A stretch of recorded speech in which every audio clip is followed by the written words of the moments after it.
Hello and welcome to my first reading video here on YouTube.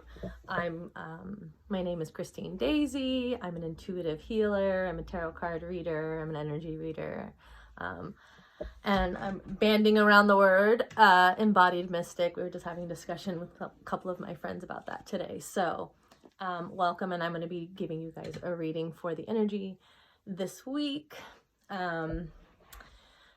December 12th to about the 19th. So I'm going to pull some cards for you guys. We're going to kind of discuss and see what energy wants to come through, what messages want to come through. Yeah, I've been an intuitive healer for about 5 years, professionally as my career choice job. But I think the path of being an intuitive and being my own healer, in addition to offering that as a service to this world, it's been a whole life journey.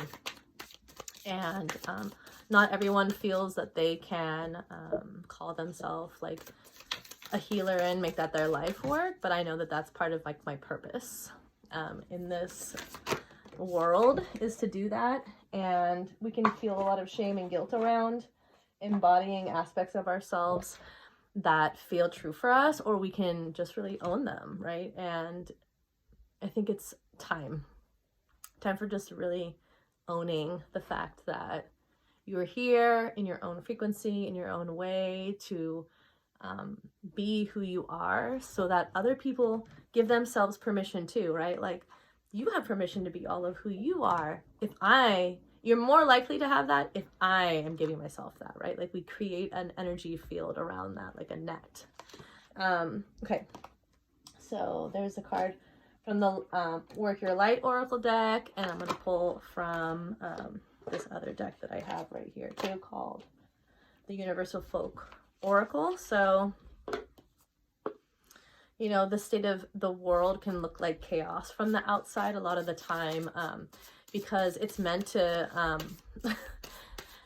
honestly, like, we live in a victim mentality, in a fear state quite often, and that's actually what just gets like broadcasted back and forth between us and other people, other places, and other things in the environment around us. Or we can remember that we have a limitless potential, and that potential is not just like something that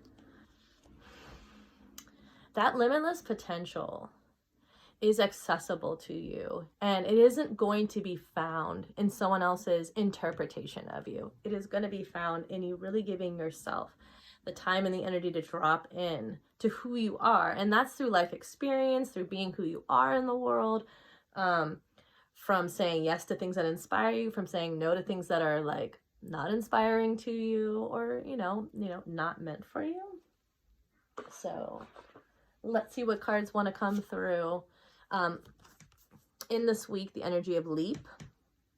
You go first, the universe will catch you. So this is something that I've been working with personally, is like we have to deem ourselves worthy, really, to embody all of who we are, all of our own power. Like, there was a healing training that I did, and they were like, you're afraid of your own power. You're afraid it's going to sweep you away and that you'll get taken away from it. And like, we work like to work in permission and consent with your own energy and with spirit and with your intuitiveness. Like, that is what keeps us feeling safe in our body, because we're able to say at any point, like, you know what, this is too much for me, or I can't go there, or like, you know, healing these shadow aspects, just let's turn it down a little bit. Because like, sometimes we agree to something and we didn't know that what it was going to entail, and it can get incredibly uncomfortable for us. But if we can sit in that uncomfortability, we can glean a lot from that information.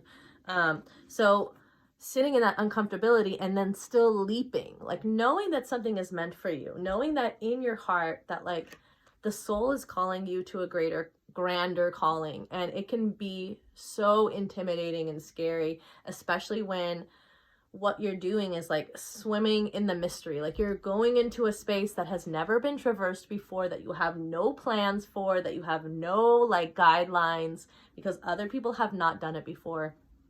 That can feel incredibly scary. But what can be found in that space is going to bring you so much of your own soul back, like your fragments get to be absorbed back into you when you do those acts, right? When you cross the invisible bridge and when you go ahead and do the thing that feels so scary.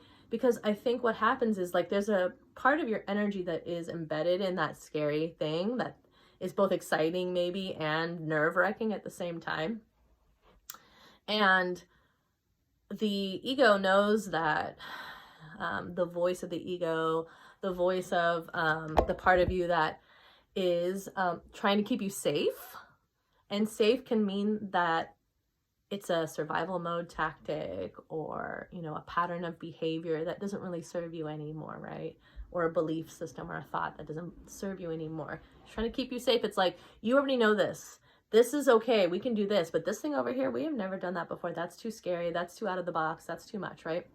And for us to continue to work with that part of ourselves where we're like, but I want to expand out of that pattern. I want to expand out of that part of myself. It takes you deeming yourself worthy and then going ahead and doing the thing, right? And when you can be in community and in connection and in conversation with other people who are doing that same thing, that they're like discerning what it is that they want to leap to, or that there is a leap happening or going to be happening. And this is going to be next year, everybody, guys. Like, this is part of the energy that's going to happen next year. This year was a lot of cleaning the house. So now we're going to be asked to leap in lots of ways. And what I feel like this week really gave me a big kind of download or understanding around is like, how open am I? How open am I to the leap? To the like understanding that whatever pain of the experiences that I've previously had, I don't have to let them be the thing that stops me from still leaping and investing so much of myself and my heart in, right? And then the gifted card came out as well. So your gifts, this leap has to do with your gifts, guys. This leap has to do with the aspect of you that is ready to embody more of its gifts and to share that out in the world. Part of leaping is like coming out of your comfort zone, right? Whenever you watch those 80s movies and they have to go on an invisible bridge, right? Like, they may have their friends with them and they have to step out, right? And they're like, is it solid? Am I going to be okay? Right? And whether you're doing it alone or whether you're doing it with other people, because sometimes there's an event that you can do it with other people, and then there's sometimes it's all about you on your own, right, baby? Just go and do it, right? And your gifts are on the other side of this leap, a more embodied version of your gifts, a more tangible way that you can utilize them, a way that you're going to be with them in a different way. But it's first going to take your leap of faith and your trust in that whatever is coming is meant for you. It's meant for your goodness. It's meant to like bring you into more, again, of your power, of your embodiedness. And so in that space this week, allow yourself to really sit with the part of you that meets an edge.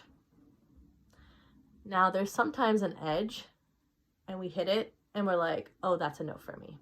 Nope, no, I don't want to do that. That's a no for me. It's not meant for me. And then there's sometimes when we hit an edge and it's a no, but it's actually a yes, because it's more like, that's terrifying if I say yes to that thing. Oh my God, if I'm going to have to go to that, to do that all by myself, that seems impossible, right? So in the energy of that, recognizing that that part of you that's hitting up to an edge and breathing through it and self-soothing and taking care of your nervous system, and recognizing that even though it feels so much like of an uncomfortable space to be in, that whatever is going to be offered to you after that, after you do that initiation, you like go through the portal, you like jump in, you're going to get a part of you back. Some of that soul fragment's going to come back, and some of those gifts are going to drop in a new way. You're going to be able to be more of yourself. So yeah, in the energies of this week, take care to be discerning as to what your soul is guiding you towards. What is your heart telling you is meant for you? And it can feel a little scary, and you know, an opportunity is going to arise from that place. So allow yourself to have it. Thanks, guys. I hope you have a beautiful week. I will be posting more of these kinds of videos. If you want to work with me and get a tarot reading or distance healing, I work Wednesdays and Fridays, and I will put all of that in the notes, that you can, how you can book me, and what is offered. If that appeals to you, if you're feeling a yes for that, right? Like, what I offer to other people is only something that I have offered myself and embodied myself. And it's so much about, if I know what I'm doing, like I've had the experience of it, then I feel equipped and capable and worthy and deserving to share that with everyone else. So thanks, guys.